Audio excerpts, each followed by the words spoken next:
Quelqu'un, quelque part, m'a dit que Radio Toczka était l'équivalent du crieur d'autrefois, celui qui déclamait les annonces officielles sur la place publique et que l'on appelait le glachatai. Un mot aussi magnifique qu'intraduisible, qui vient de glace, la voix, et que l'on trouve aussi dans d'autres langues slaves. Est-ce que je ne serais pas devenu moi-même une sorte d'ethno-glachatai, clamant à la ronde qu'il est à la recherche de toute information disponible, même la plus banale et insignifiante, sur cette radio portée disparue? C'est ainsi que lorsque je pose les pieds pour la première fois dans le village de Staro-Jelezare, à 30 km au nord de Plovdiv, j'ai l'impression d'être précédé par l'écho de ma propre voix.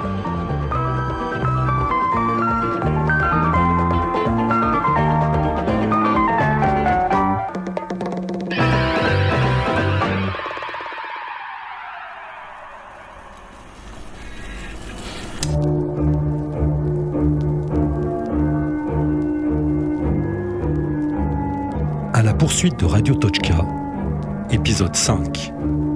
Les voix de Radio Toczka.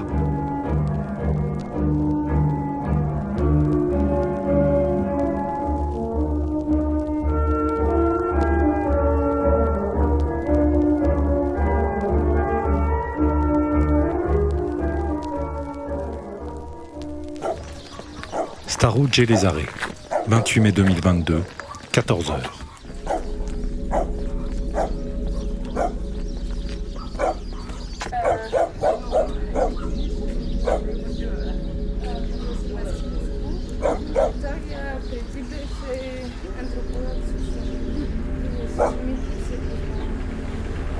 Voilà, donc là on arrive à la mairie de Staro-Jelezare. On a rendez-vous avec Minka et avec Господин Кметът. Господин Кметовича. Как се казва? Илья Тонов. Илья Тонов. Да. Okay. Minka, c'est la directrice de la Maison de la Culture. Iliya, c'est le maire, qui me propose directement de visiter l'ancien studio de Radio Toczka.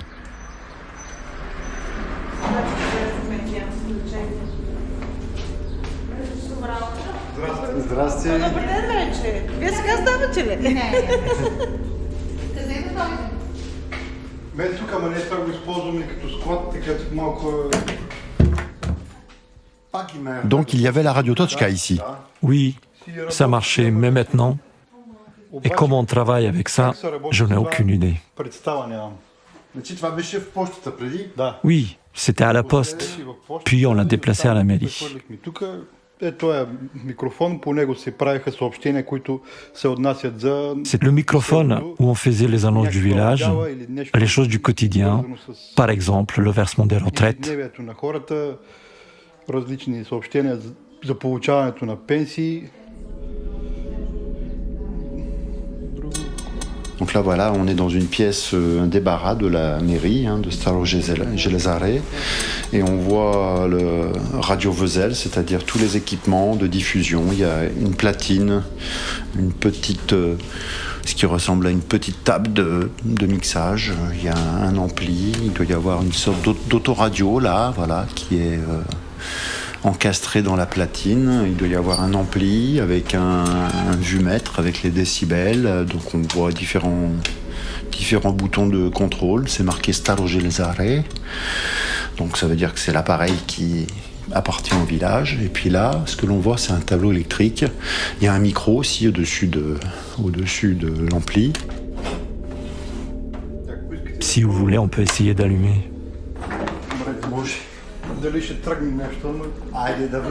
Allez, on va ressusciter Radio Toczka.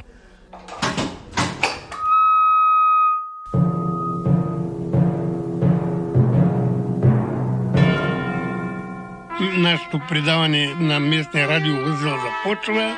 Тази вечер пред микрофона ще бъде доктор Едител или председател на ТКС-то.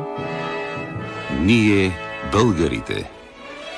Bonsoir chers auditeurs, notre émission du studio radio local commence. Ce soir, devant le micro, nous accueillons le docteur qui représente le TKZC, la coopérative.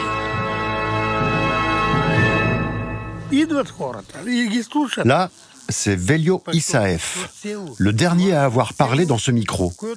Et à 80 ans passés, il s'amuse encore à me faire une annonce dans le style de Radio Tochka. Bai Velio, ainsi qu'on l'appelle, est né à Staro-Jelezare, où il était facteur, et a animé le Radio Vezel pendant 20 ans. On se rencontre en compagnie de sa femme et de sa petite-fille, et il a l'air un peu surpris de mes questions, mais pour moi, c'est comme si je pénétrais enfin dans le paysage sonore de Radio Tochka.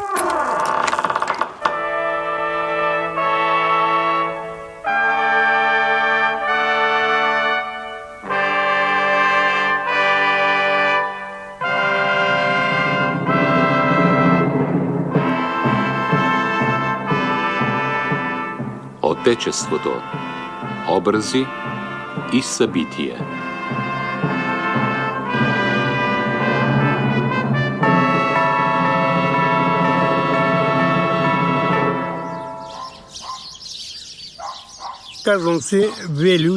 Je m'appelle Velio Isaev. Jusqu'à il y a 20 ans, j'étais à la Poste et à l'époque, ils m'ont proposé de m'occuper du Radio Vezel.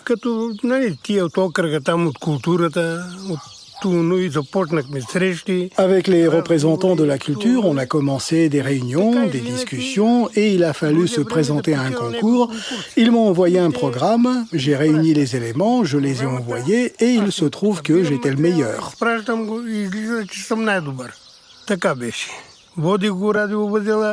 C'était comme ça, je dirigeais la radio, les gens étaient habitués. À Staro-Jelezare, il y avait à peu près 400 radios Tochki.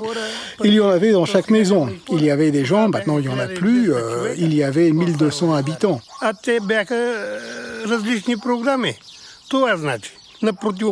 Il y avait différents programmes, les pompiers, les questions de santé, la production agricole, des concerts. Et les gens étaient habitués à nos émissions, c'est la vérité. Ils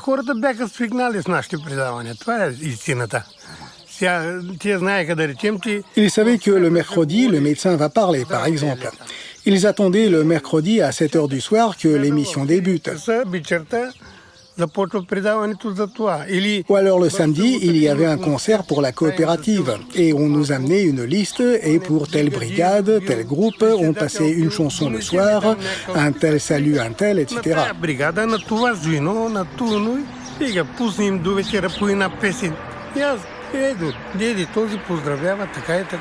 C'est ce qu'on faisait d'habitude, des choses ordinaires.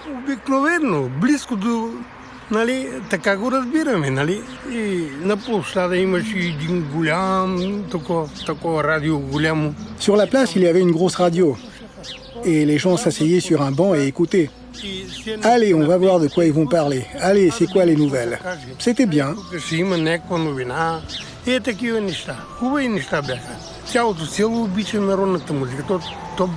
Les gens aimaient la musique traditionnelle.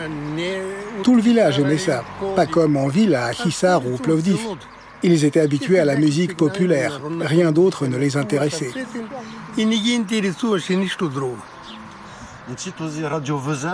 Ce Radio Vezel, il était comment? Une petite pièce avec un microphone, un amplificateur, tu l'allumes et tu commences. Il y avait de grands événements pour vous?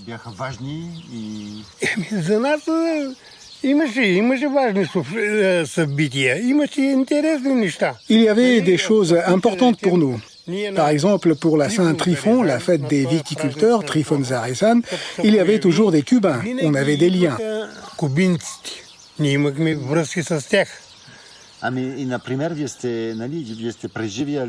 Mais vous avez vécu le changement politique, c'était comment? On ne s'occupait pas de la politique, simplement on mettait les affaires étrangères de côté. Pour nous, c'était des étrangetés, des choses pas d'ici. Pour nous, le plus important, c'était l'événement du jour au village.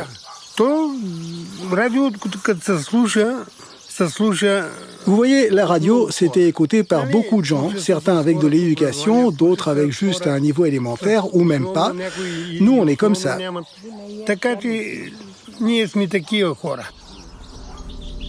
C'était donc lui, le Glashataï du village. Celui qui transmettait les messages. avec son accent du coin, ses préoccupations très locales, sa modestie, mais peut-être aussi sa méfiance vis-à-vis de mes questions. J'ai compris plein de choses sur sa distance, plusieurs fois répétées, à la politique, la culture, l'éducation, la ville. Mais quelque chose me chiffonne. J'aurais voulu en savoir plus sur les contraintes, la censure, la propagande. Est-ce qu'il n'y avait pas de temps en temps un petit coup de fil, avant ou après une émission? Enfin, vous voyez quoi. Avant qu'on se sépare, je relance une dernière fois. Et vous ne vous rappelez pas qui s'occupait de Radio Toczka avant vous?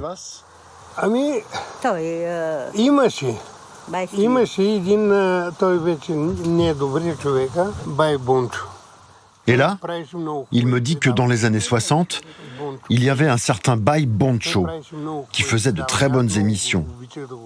Un homme très sérieux, du parti, qui était passé par l'URSS, où il s'était marié avec une femme russe.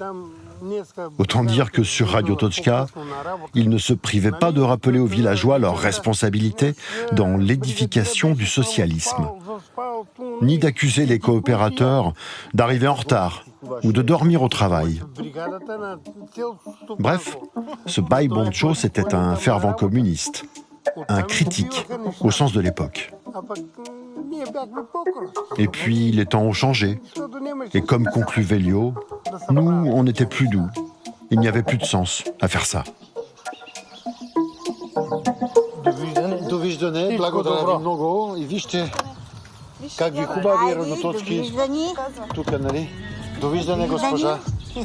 Ciao, ciao.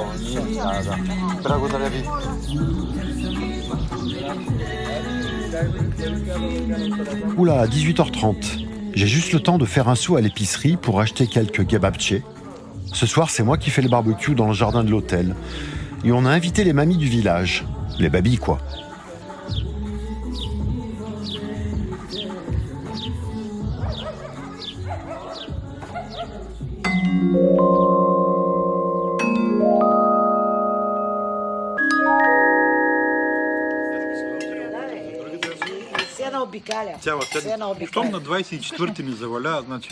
Ah, elles sont venues toutes les 7.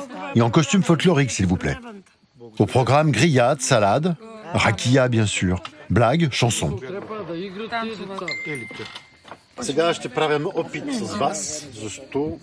Je leur demande si elles aimeraient écouter quelques vieux jingles de radio. Et s'il y a quelques infos à glaner, bah tant mieux.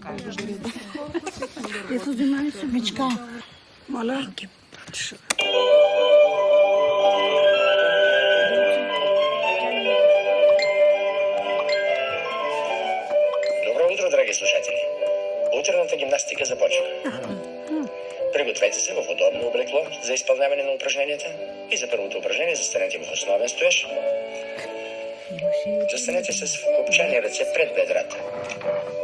Повдигнете ръцете на едно, през напред, догоре, обърнете дланите нагоре и силно оттегнете лактите. Едно, на две, снимете ръцете по обратния път до изходното положение.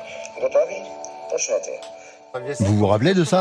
C'était à 6h00. La gymnastique matinale. Vous la faisiez? On la faisait, mais on avait un peu la flemme. À l'école, ils nous obligeaient à le faire. Imaginez-vous, des milliers d'auditeurs qui effectuent les mêmes mouvements devant leur radio au rythme des instructions et de cette musique désuète. По-широко отворете краката и повдигнете ръцете в страни. 6:00. Точно. Утрената гимнастика по радиото беше в 6 часа. Grosse journée et belle soirée. Mais demain, il faut être d'attaque. On part pour Karlovo, à plus d'1 heure de route au nord, au pied du Balkan, la fameuse chaîne de montagnes qui sépare la Bulgarie d'est en ouest. J'ai rendez-vous avec Anna, une ancienne journaliste radio, contactée par Miroslav, lui-même contacté par Meggy. Quand je vous parle de réseau... Ето го. Това беше 7:10.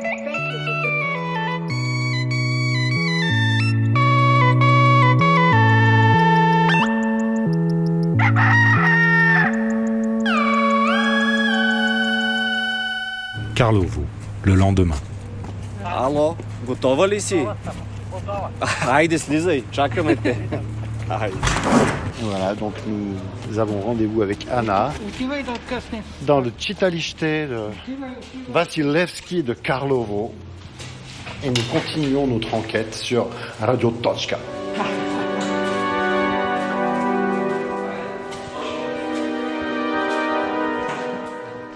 Anna Radioto, Anna la radio, comme on la surnomme. Elle est née en 1934 à Karlovo et elle a fait toute sa carrière à la radio locale, dès 1952 et quasiment jusqu'à la fermeture en 2006.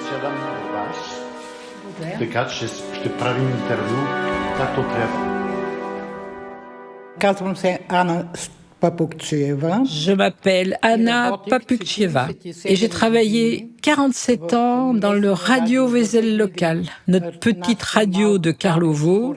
On l'appelait comme cela, Radio Karlovo. Elle a été créée le 1er mai 1945.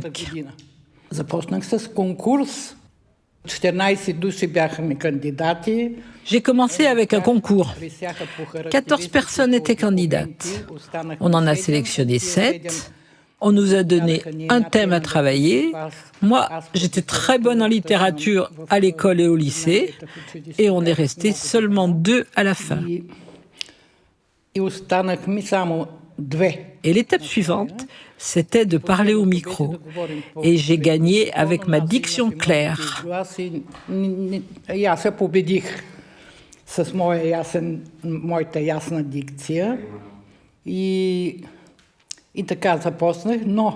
Au début, on ne faisait que des annonces qu'ils nous donnaient de la mairie, du conseil.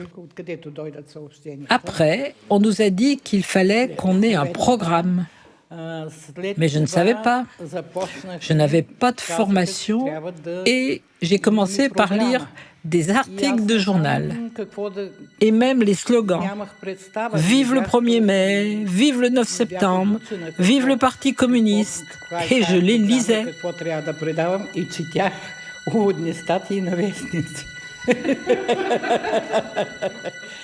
47 ans de radio, 3 heures d'entretien. Anna, c'est une mémoire exceptionnelle, mais c'est aussi une avalanche de souvenirs qui se perdent dans une infinité de détails. Faut reconnaître que c'est souvent comme ça avec la mémoire. Une idée en entraîne une autre. Le récit se construit en temps réel. On passe par des détours, des méandres. Certains faits, certaines dates ne coïncident pas toujours. Mais en sortant d'entretien, je comprends une chose. En tant que journaliste local, Anna était à la fois très proche et très critique du pouvoir. Quoi de plus logique ? Comment faire autrement dans sa position avec sa fonction ? D'un côté, elle scénarisait les retransmissions des défilés officiels pour mettre en valeur les entreprises d'État. De l'autre côté, elle avait créé un programme humoristique et satirique, tout de suite censuré par les autorités. D'un côté, elle était perçue, et se percevait elle-même, comme une sorte de célébrité locale. De l'autre, elle n'hésitait pas à passer de la musique d'église à l'antenne. Et ça continue, après le changement de régime, lorsqu'elle se retrouve sous la pression de partis concurrents, voire ennemis, tout en me disant « Ils avaient peur de moi, parce que je n'hésitais pas à dire la vérité, et que les gens m'écoutaient. »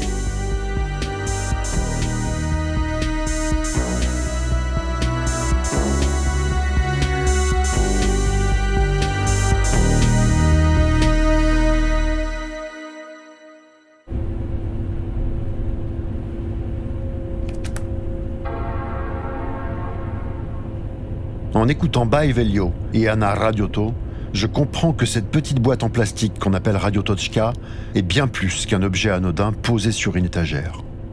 De même que le son n'est pas qu'une onde, une voix n'est pas qu'une vibration des cordes vocales. Sous leurs airs neutres ou inoffensifs, les voix de Radio Točka étaient toujours politiques, jusque dans leurs intonations, leurs accents. Elles incarnaient la localité, elles s'identifiaient à leurs auditeurs. Tout comme le Glachatai dont je parlais en début d'épisode, ces voix contribuaient à faire exister les choses. Le sens et l'effet de ce qu'elles disaient dépendaient de l'endroit et du moment d'où elles parlaient, de l'oreille qu'on leur prêtait, du statut social qu'on leur accordait. Mais ce n'est pas tout. au travers des nouvelles les plus anodines, un reportage sur la fête du village, l'interview du vétérinaire, les résultats de la coopérative, par tous ces petits riens diffusés à bas bruit, peut-être que Radio Toczka se tenait dans les interstices de la société communiste, entre docilité et résistance, contrôle et subversion, comme une sorte d'infrapolitique du son.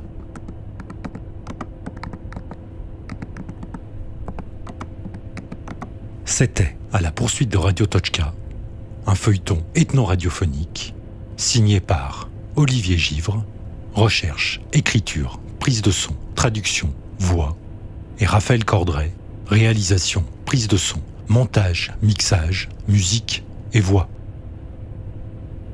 Doublage: Annie Cordray, Aurélie Darbouret, Damien Faure, Dušan Kazik, Rodika Paushan, Christo Popov, Ekaterina Shakarova, Maria Stoeva.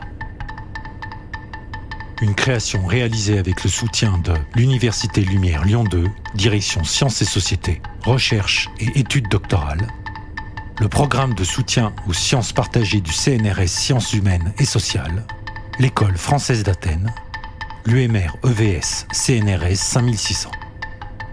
Avec le concours de la compagnie Microphone Création Sonore, la Radio Nationale Bulgare, la Fabrique des Écritures Ethnographiques, Radio France Internationale, Réseau Créabalk, Creative Balkan.